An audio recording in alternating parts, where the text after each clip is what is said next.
আমার দিনের ব্যাপারে সবচেয়ে কঠোর ওমর।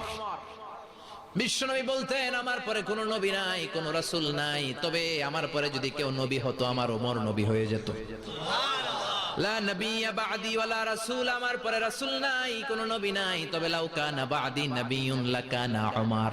প্রভু তুমি বলেছো রাসূল দেবে না, বলনি দেবে না ওমর, বলনি দেবে না হামজা তারিক, খালিদ বিজয়ী সমর। প্রভু তুমি বলেছো রাসূল দেবে না, বলনি দেবে না ওমর, বলনি দেবে না হামজা তারিক, খালিদ বিজয়ী সমর। প্রভু তুমি বলেছো রাসূল দেবে না। আল্লাহু আকবার। মদিনায় যত মুনাফিক ছিল জমের মতো ভয় পাইতো সাইয়েদনা ওমরকে। শয়তানদের লিডার ইবলিসও ভয় পেত ওমরকে। বিশ্বনবী বলেন ওয়াল্লাযী নাফসি বিয়াদিহি, ওমর ওই সত্তার কসম যেই সত্তার হাতে আমার আত্মা, মা লাকিয়াকা শাইতানু সালিকান ফাজ্জান ইল্লা সালাকা ফাজ্জান গায়রা ফাজ্জিক। ওরে ওমর, শয়তান যদি তোমারে কোনো রাস্তায় দেখে, ইবলিস যদি তোমারে কোনো রাস্তা দিয়ে হাঁটতে দেখে, ইবলিস ওই রাস্তা রেখে দিয়ে অন্য রাস্তা দিয়ে হাঁটে।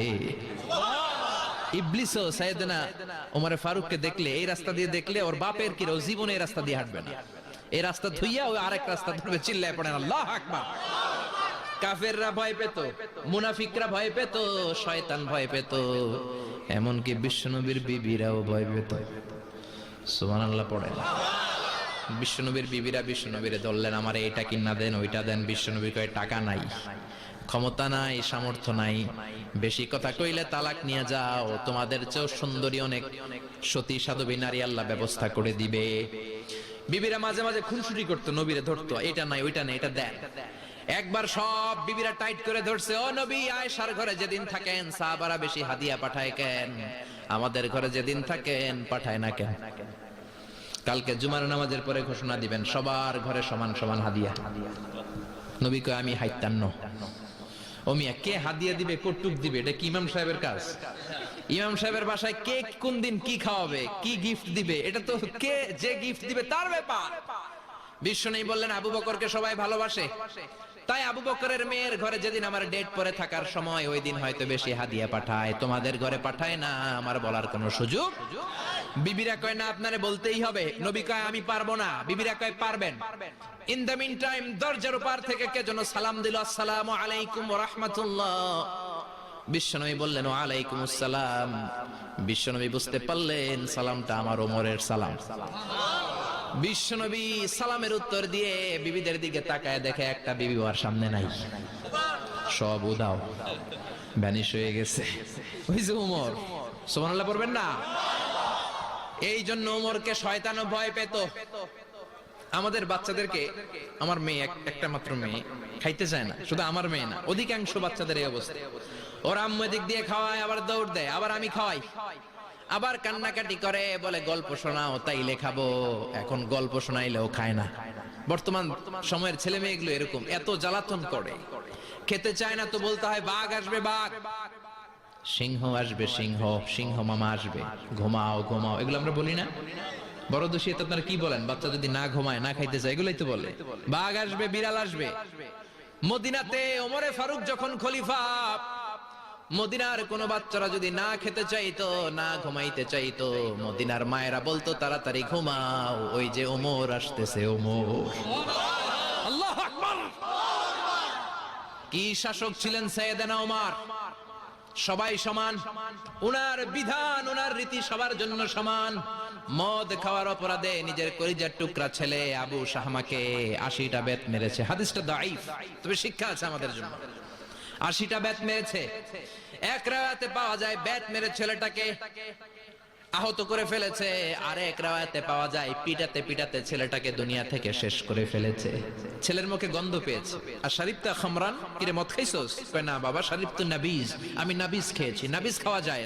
নাবিজ হচ্ছে রাতের বেলা আরবরা দুধের মধ্যে শক্ত খুরমা ছেড়ে দেয়। 1 কেজি দুধের মধ্যে 10টা শক্ত খুরমা ছেড়ে দিলে সকালবেলা দুধের কালারটা সাদা থাকে না, শক্ত খুরমার রস টেনে ওটা লাল হয়ে যায়, খেতে বড় মজা। এটাকে বলে নাবিজ। কিন্তু সকালেই খেতে হবে।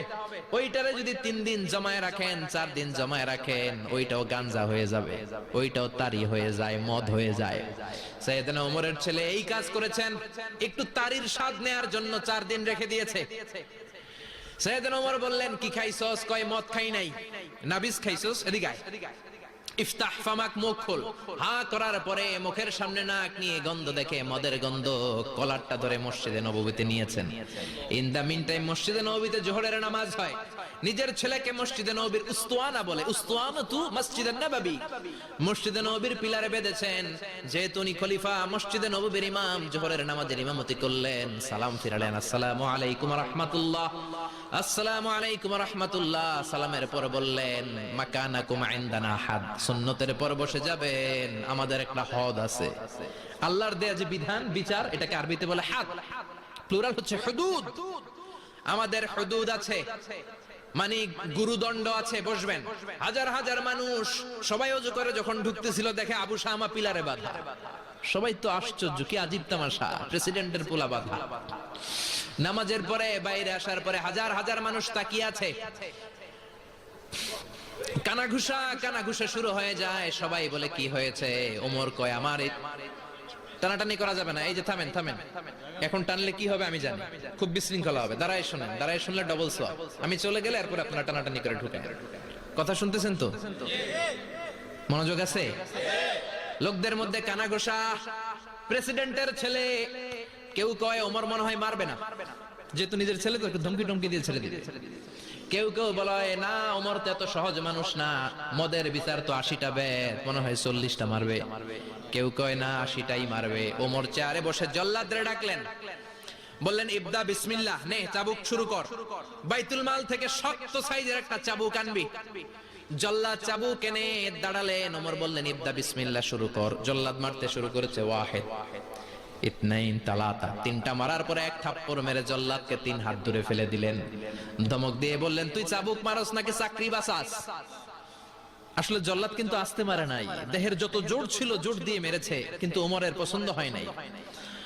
ওমর বলে, ইনদাকা তালাতা ইনদি ওয়াহিদ, তোর হিসাবে চাবুক মারা হয়েছে 3টা, আমি ওমরের হিসাবে মাইর হয়েছে 1টা। চাবুক আমার হাতে দে, আমি 2 নাম্বার থেকে শুরু করি।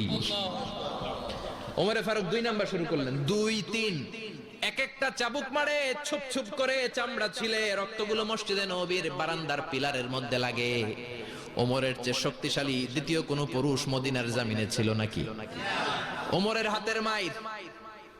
ছেলেটা চিৎকার দিয়ে বলে, বাবা, ও আব্বা, আর মদ খাবো না, ছেড়ে দেন, আর খাবো না। মদ তো আমি খাই নাই, আমি খেয়েছি নাবিজ, 3-4 দিন রাখার কারণে একটু মাতলামি হয়েছে আমার।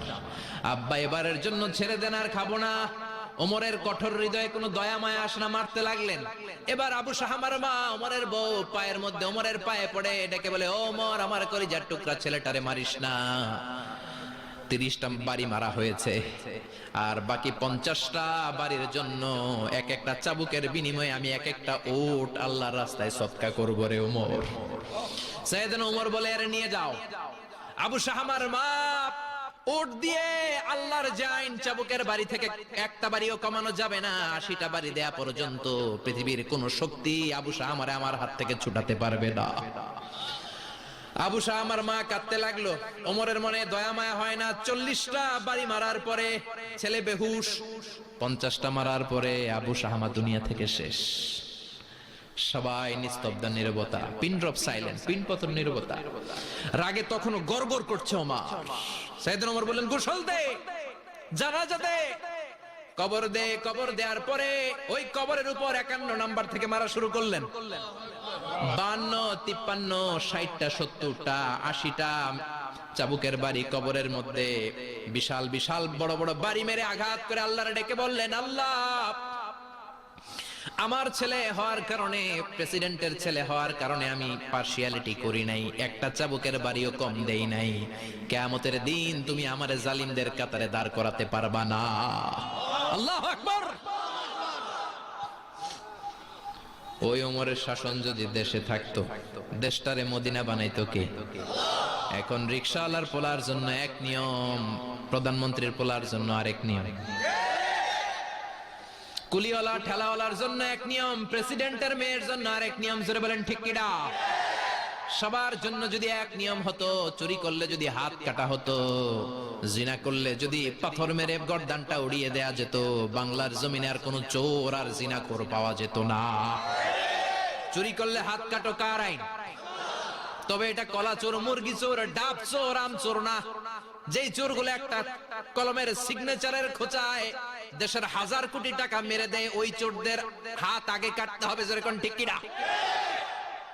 এক কলমের খোঁচায় শেয়ার বাজার খাইয়া ফেলায়,